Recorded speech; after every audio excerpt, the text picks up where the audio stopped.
Something that I think quite a few people think about me as a business owner is that I spend a lot of time creating content.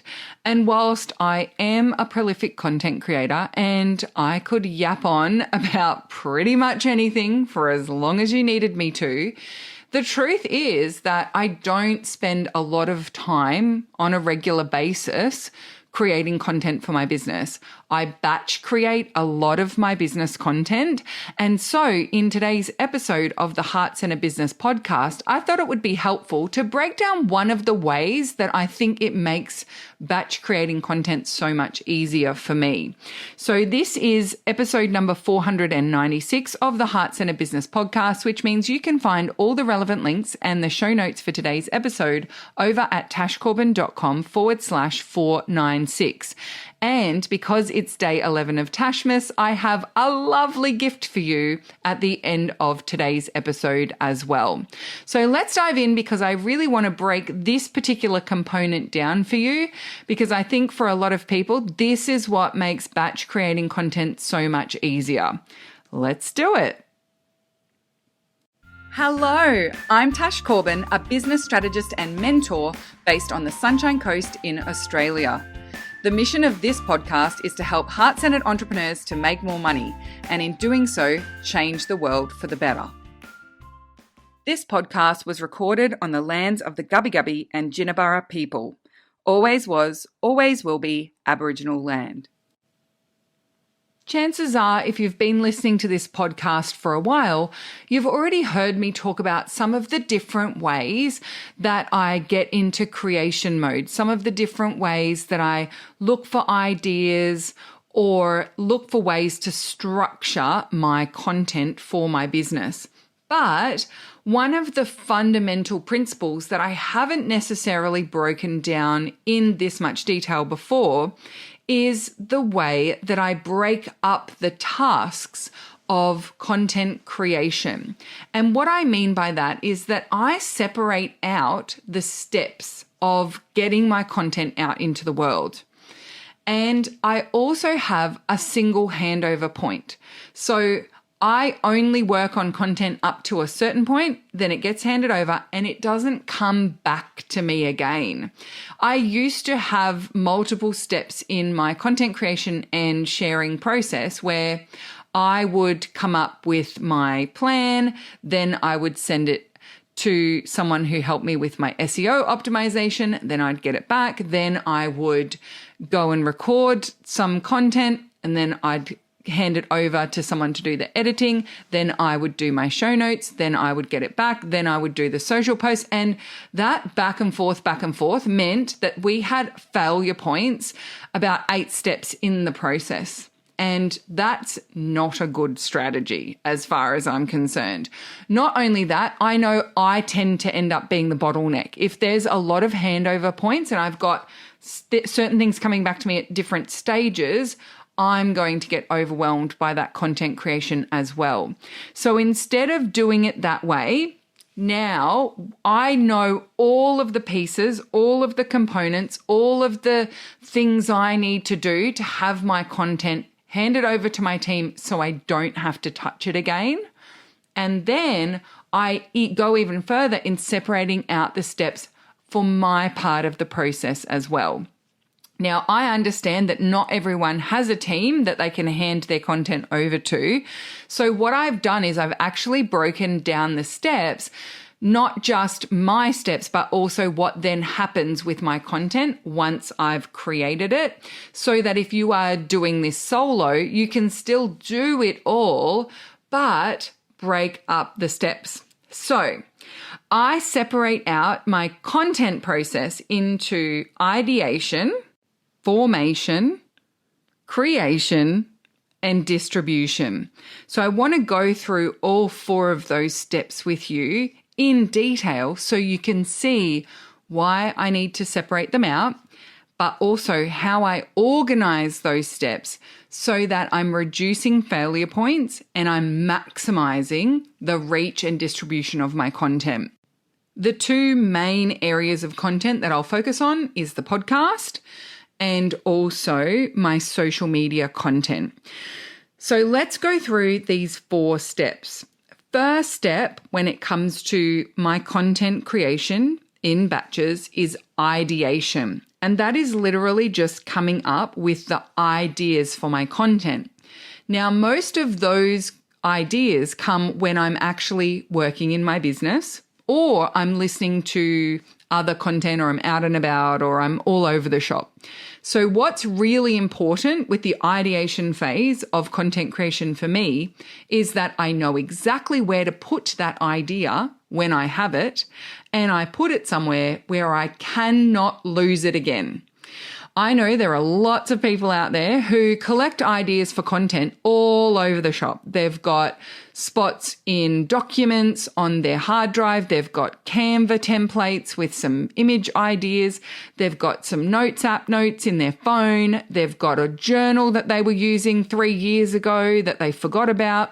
And what that means is that your ideation is not actually being captured effectively, and it's not being captured in a usable format or space either. So when it comes to ideas for my podcast, they all go into my podcast book. And I have that podcast book with me at all times when I'm working in my business. So if I go traveling on retreat, the podcast ideas book is in my backpack with me at all times. If I'm at my desk, it's next to me on my desk. If I am even working in a different place in my house, my podcast book comes with me because I get podcasting ideas all the time. And I am definitely someone who does better with pen and paper, especially for longer form content. And so I carry my podcast ideas book around with me all the time. And so if I get ideas for podcast episodes, I can jot those ideas down and a couple of key points. And each page of my podcast ideas book ends up being a podcast episode. So it's a really helpful system for me. And it means that when I sit down to do the next steps, I only have one place to go and find all those ideas. I only have one place to go and grab all of that information. And even to the point where I've had people do SEO consults for me before, and I've worked on keywords and key phrases that I want to optimize for, I write those in lists in the back of my podcast ideas book now, rather than trying to keep that as a file on my computer or trying to keep that somewhere else. Everything gets captured together. For social content, it is a little different because I bank all of my content into a tool called Airtable. And I'll share a little link in the show notes of today's episode to Airtable using my affiliate link. I get a little $10 thank you if you do sign up to Airtable using my link, and it is absolutely free for you to sign up and use it. And for most people, using the free version is more than enough for content banks. But the reason why I love Airtable so much is that I can upload images straight into my content bank, and they are stored in the actual Airtable itself. So I don't need to save them somewhere else or have them indexed or anything along those lines. But the second reason why I love Airtable for my content bank is because I have the Airtable app on my phone. And so I can, at any point in time, if I have an idea for content, I can open the app and put my content idea exactly where I need to see it when I next create content. So when I'm sitting down to create social content for my business, the place where I'm going to put the social content into my content bank has a tab that says ideas on the go, and my ideas on the go directly into that tab. So it's almost like it's impossible for me to forget where to go and double check my content ideas. It's impossible for me to ignore it. So no content ideas are wasted. And that's really important because I think for a lot of people, they have a lot of ideas that never actually get turned into content, that never actually see the light of day. And that's part of people's frustrations with content because they feel like they're constantly creating content. They're constantly coming up with ideas. And that is true. But the problem is that content never gets a chance to do its job because it doesn't get distributed properly. It doesn't actually get utilized to its full extent. So that's a differentiator for my social content. It goes straight into my Airtable. That is available to me at all times. I have Airtable on my laptop. I have it on my computer. I have it on my phone. So it's always readily available for me to pop those content ideas in there. And for podcasts, they go into the podcast book because that's usually the bigger pieces of content, the bigger conversations that I want to have. Now, that is ideation, and that is something that I do all of the time. And I think one of the things I do very well is I'm consistently in the habit of turning an interaction or a thought process straight into a content idea. I'll link in the show notes of today's episode at tashcorbin.com/496 to an old podcast episode of mine called My 5-Minute Post-Session Habit. And in that, I detail something that I do after every single client or group coaching session. And I still do this habit to this day. I started doing it in the first few months of my business, and I am so, so, so glad that I created this habit and that I have stuck with it to this day. I won't go through the process again in detail now, but I'll just link through to that in the show notes of today's episode. But basically, I'm using every client interaction and group coaching call as a content ideation source. And that's really helpful to make sure that I am constantly popping ideas into the podcast ideas book or into my content ideas in Airtable. The second step is formation. So the formation part of my content creation cycle is where really I'm taking the idea and I'm aligning it strategically.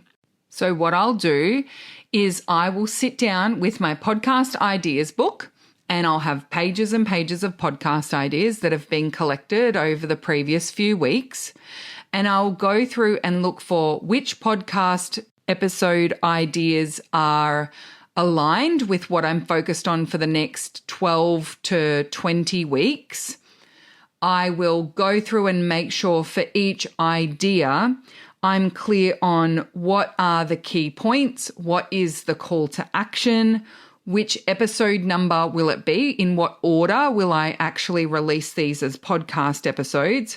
I'll also review the podcast ideas through the lens of my messaging ecosystem, my keywords and phrases that I'm wanting to optimize for, what categories are the right fit for that podcast episode. So I'm making all of the strategic decisions about how I'm going to turn that idea into a critical part of my messaging ecosystem and it can do its job. What is the job of this particular episode? And therefore, what are all of those decisions I need to make about what I'll talk about, the keywords and phrases I'll want to try to incorporate, what the call to action is. Am I going to get people to sign up for a freebie at the end? Am I going to have a question that people can answer at the end? So I'm really doing the strategizing.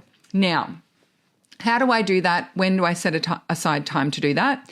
Generally, if I know I'm going to sit down and batch record podcast episodes, I'll aim to go to a coffee shop or a restaurant or get out of the house, or at a push, I'll jump into my crafting room where I can sit on the floor and I'll sit and do that in one appointment with myself.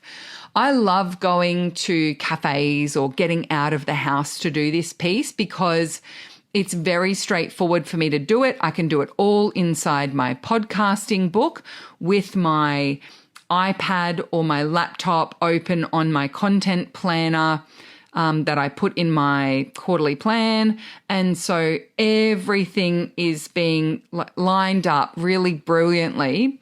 And so what I'm doing in that formation session is I'm making the recording process really straightforward and simple.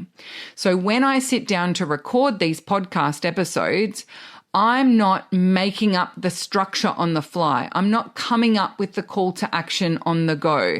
I'm not needing to make any decisions all I need to do is turn up and tell stories, turn up and say the thing that I want to say. And so having that strategic process of actually thinking through my structure, my key points, what the call to action will be in a separate session means that my recording sessions are literally just hit record and talk, and I can really maximize how many episodes I can record in one go that way as well. This sort of stems back to one of the key principles that I apply for myself when I'm doing my business planning and I'm thinking about implementation, and that is my focus is reducing decision fatigue. And particularly in the last few years where I've had some chronic health issues, I've struggled with a bit of brain fog. I've been going through some really big shifts in my body. I've had wild endometriosis. I'm in perimenopause now. So there's been a lot going on for me. And one of the ways that I've really seen it impact me is that decision fatigue. So if I can do all the decision making in one go in a strategic session, sitting at a coffee shop with a lovely little sweet treat and a lovely little almond milk decaf cappuccino, then I'm far more likely to get a bunch of recordings done at once when I sit down to actually do that recording. And I'm far less likely to waste time trying to figure out what I'm doing.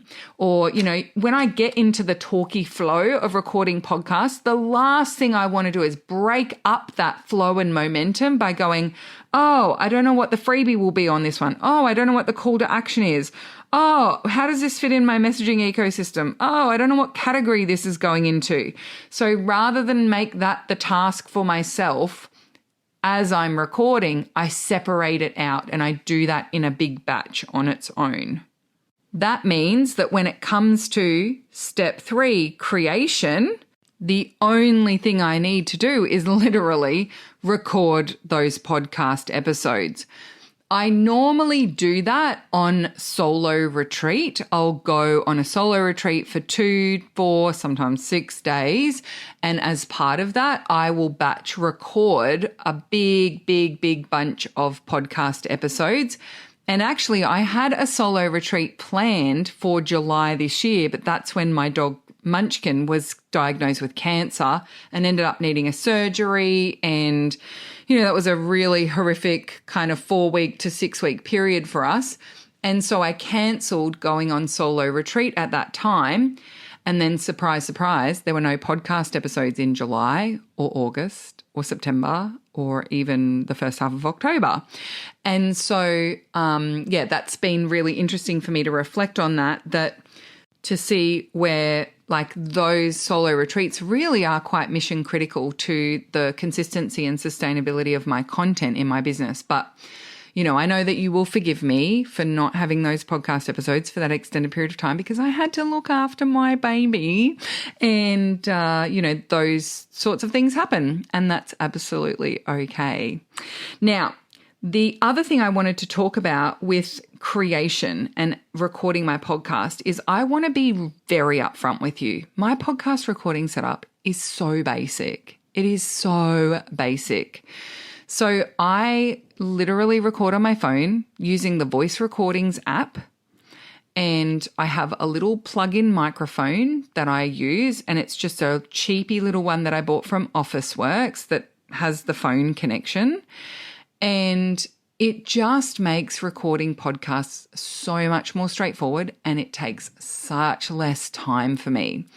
So if you've been listening to the podcast for a while, you may recall that up until a couple of years ago, I used to do my podcast as a video podcast, and then the audio would be shared onto iTunes here or Spotify or wherever you're listening to it. But I had the video version over on YouTube.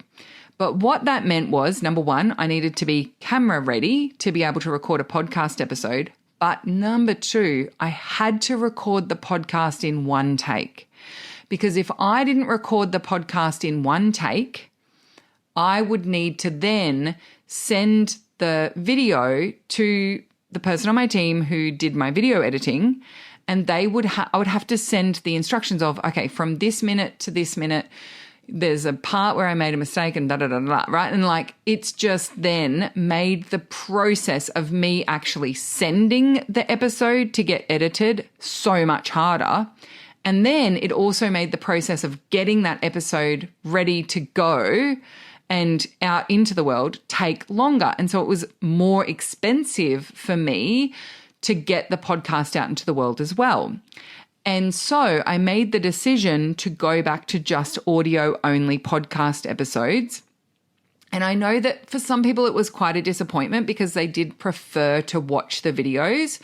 But when I actually surveyed people and I was asking people, how do you prefer to listen to the podcast? If anyone said video, the next question I asked them was, what episode number was the most recent that you watched? And I never, ever had someone say to me, oh, I'm completely up to date, when they said that they preferred video. When someone said, oh, audio is my preferred, I listen on my phone, I would say, what's the most recent episode you listened to? And 90% of people said, oh, I'm completely up to date. I listen to them as they come out.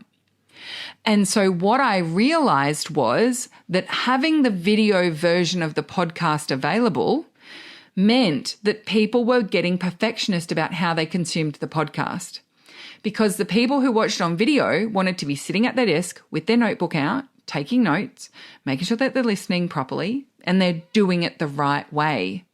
And their desire to listen to the podcast the correct way meant that they weren't actually listening to the podcast consistently. So I made the decision to go to audio only and see how it went. My download numbers have increased month on month on month. My subscriber numbers have increased. The average number of minutes per month that people are listening to the podcast is going up and up. So audio only it is. And what that also means is it's far easier for me to record. I'm recording this in my pajamas. You didn't need to know that because you're listening to audio only, but I am literally sitting in my pajamas recording this podcast episode. And being able to do that makes a huge difference for me. When I get in the mood to talk and record a podcast, I can just do it. I don't need to then go and get camera ready and then I'm not in the mood anymore. But also when I record on my voice recordings app on my phone, if I say something that I don't like or I stumble across something and I think, oh, I want to go back and edit that, I don't want that in the podcast, I can edit as I go. I can literally pause the recording, scroll back through the audio and find the part where I last said a sentence that worked and I want to go back to starting from there. And then I just record over the top of what was there before. And so what that means is because I can edit as I go, when I send this audio to my team, it's ready to go. There is no actual listening to the podcast episode required in order to edit the audio of it. It just gets to go out and be in the world. And so that makes a huge difference, not only for me in terms of I just send it to my team. I do not need to then send them instructions. From minute 11 and 15 seconds to minute 11 and 28 seconds, I have a coughing fit, so please edit that piece out. Or alternatively, I don't have to force them to listen to the whole episode and then make decisions about where they thought I wanted to start and stop and try and finesse it into a decent podcast episode and therefore spend a lot more money on that editing. There are people that I know who have a podcast and they just record, and if they make a mistake, that's fine because they have someone who listens to it and edits it for them. But they're spending $300, sometimes $500 per episode on the editing and distribution process.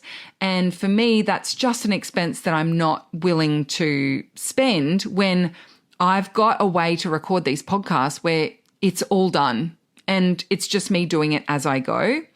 Additionally, I found, maybe this is an ADHD thing, but I found when I allowed myself to just keep recording even when I made mistakes and then hand it over to someone else to edit it up and tidy it, I would repeat myself or go off on little tangents, or I would get like 30 minutes into a side quest story. And then I would be like, well, if I send this to the team, they're going to keep all of that side quest story in. But do I really want to keep that side quest story in, or should I just take a note and then record it as another podcast? And so it just created a lot more confusion for me, to be honest. And as I said, I can yap on, right? Like I can talk for hours about business. I could probably do an 8-hour podcast episode if I wanted to, because I've just got an opinion on everything. I've got ideas for everything. I've got so much that I want to say. I've got so many stories and so many pieces of advice and so many people who are examples and case studies. And I've collected so much data over the years about what works and where things can fall down. And so, of course, I'm going to have a lot to say. And I actually think it's quite unfair to try and get a podcast editor to make decisions about chopping out a whole 30 minutes of side quest. And so it just works so much more smoothly for me to edit as I go through just, I don't like that. I'll stop and I'll go back and I'll record over the top of the bit that I just said and know that I've sent a finished product to the team. There's one handover. It also means I never have to listen to my own podcast because I don't have to check it. I don't have to double check for mistakes or double check that the story arc went well. So it feels like I'm recording the podcast in one take. What I'm sending is a finished product, and the editing task that then is ahead for the team member who does my editing is straightforward and simple. There's no complexity or decision making required for them. Therefore, they're not going to come back to me and say, hey, Tash, in this episode that you recorded, you told this random story about XYZ, but do you want to keep that in because it kind of doesn't really relate back to blah, blah, blah, right? My team don't need to clarify or ask me to make a decision. And you know, I don't like making decisions. Decision fatigue can take a hike. So it works really well for me that I'm sending the final product to the team, and thus ends my role. Which brings me to step 4, which is distribution. Now, when I record and hand over to my team, I upload the audio file to our shared Dropbox, and I ensure that our content plan that's in my quarterly plan for the business has all of the information that the team needs to get that piece of content, that podcast episode, out into the world without having to ask me anything. So when they open up the quarterly plan with the content plan in it, that has some promo words for some sharing the episodes on the internet. It also has the key phrase that I'm optimizing for SEO. It has the categories that it needs to be categorized as, and also what is the most important call to action that needs to be showcased or spotlighted in the show notes of the episode as well. So that's all really clear in the handover document, and all of those decisions were made when I was in the formation stage of that process. So I have that spreadsheet open in front of me and my podcast ideas book with my key bullet points as I'm recording podcast episodes. And so when I'm in creation mode, I'm just recording the episode. I'm just doing that. And I can see exactly what the call to action is there, the keywords, the categories, everything is all there for the team. So they've got everything that they need. So then I hand it over to the team, and they there's 2 people on my team who help with podcasts. So the first person that it goes to is more the tech side. So that's uploading the audio, doing the little edit of putting the intro words in, putting the acknowledgement of country in, making sure my little theme tune is there, and then putting that into Buzzsprout, which is the platform that I use for my podcast. And then that team member, once they've done all of their pieces of the process, they hand it over to the next team member who is responsible for all of the show notes, getting the distribution sorted, scheduling posts to socials to promote the podcast episode, all of the other pieces. So we only ever have one handover per person. We don't have the podcast episodes going backwards and forwards and backwards and forwards, as I shared at the start. That is not a smart way of doing things, and it led to a lot of bottlenecks, but also Tash being mostly the bottleneck, and therefore making a lot of pain points in the content creation and distribution process. Now, I will say when it comes to distribution, I do have a lot of wild ideas about how I could repurpose things, and I could clip little pieces of this and share it out on socials, and I could do this and I could share this and I could do that. Ultimately, those things aren't necessarily mission critical right now. And ultimately, I just would rather the podcast exists. There have been plenty of times in my business, one of them being Q3 of 2025, where I get so fixated on doing it right, or I get fixated on doing it more strategically or with more content coming out of one piece of content. And I'm so fixated on doing it this more elaborate way that I end up doing nothing. And that is not something I like. So I absolutely do have ideas around distribution and repurposing and other ways that I could promote and share podcast episodes and all those sorts of things. But at the end of the day, the podcast needs to exist.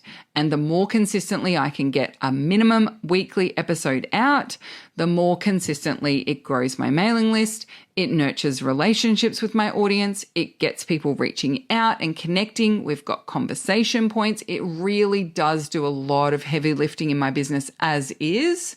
And so I'd rather just keep up the momentum of it existing.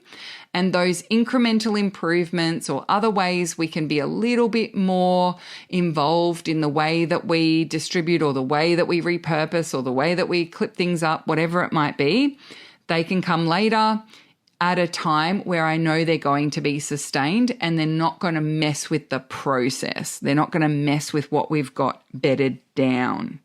So that's the 4 stages. So we've got ideation, formation, getting strategic with it, creation, the actual record, and then distribution. And hopefully just by seeing that broken down, you can see the different mode that you need to be in for those different steps. So it makes sense to do multiple podcast episodes for each step at a time rather than trying to go through all 4 steps one podcast at a time.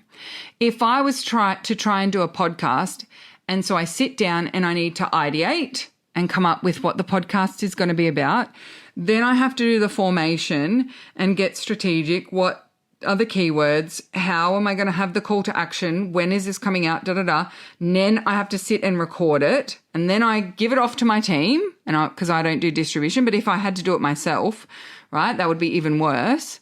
And then I have to go back to the start of the process and now, okay, ideate, what's the next one? And then do the formation. It would take me 2-3 days to do 6 podcast episodes. But because I'm batching like tasks with like tasks, and in particular, ideation happens organically throughout my day without me having to sit down and spend 6 hours ideating, it makes a significant difference to the volume of content that I'm able to create. And I think that that definitely contributes to people thinking I am constantly creating content when I'm not. The last thing I will say on this though, because I think a lot of people hear People like me talk about this process and how I organize it and how prolifically I can create and how little time it takes for the content to be created. People get very frustrated because they're measuring the time it takes them against the time that it takes me. We're about to hit 500 episodes of this podcast. It has taken 500 episodes of this podcast to get to the point where I'm actually doing it fairly consistently and we've got that time frame right down. But as I've shared already in this episode, that fell over in July when my dog was diagnosed with cancer. It's not an impenetrable, infallible process, but it works most of the time for us. And it is the kind of structure that really works best for me as well.